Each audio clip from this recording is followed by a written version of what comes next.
ခုစာမွေးတွေလည်းပြီးကြပြီဆိုတော့ဒီ March လမှာကျောင်းလေးစပေးပြီးနောက် March April May 3လကျောင်းပိတ်ရက်နွေရာသီကျောင်းပိတ်ရက်မှာဆရာတို့ကျောင်းသားလေးအတွက်ရည်ရွယ်ပြီးတော့သင်တန်းလေးကို2မျိုးဖွင့်ဖို့ရည်ရွယ်ထားပါတယ်ကလေးများအတွက် Italian ဆိုတဲ့သင်တန်းတစ်တန်းရဲ့နောက်လူကြီးများအတွက် Italian ဆိုတဲ့သင်တန်းတစ်တန်းနှစ်တန်းဖွင့်ပေးမှာဖြစ်ပါတယ်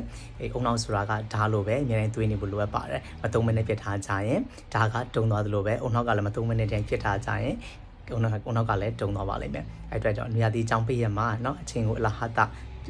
သုံးဆွဲလိုက်မယ်အစားဒီ Italian language တစ်ခုကို language တစ်ခုအသစ်တစ်ခုကိုသင်ခြင်းအပြင်အုံနောက်ကိုဆရာတို့အလုပ်ပေးထားပြီးတော့ဒီအုံနောက်တင်ညာတွေကိုထပ်မြက်နေအောင်စူးစမ်းခြ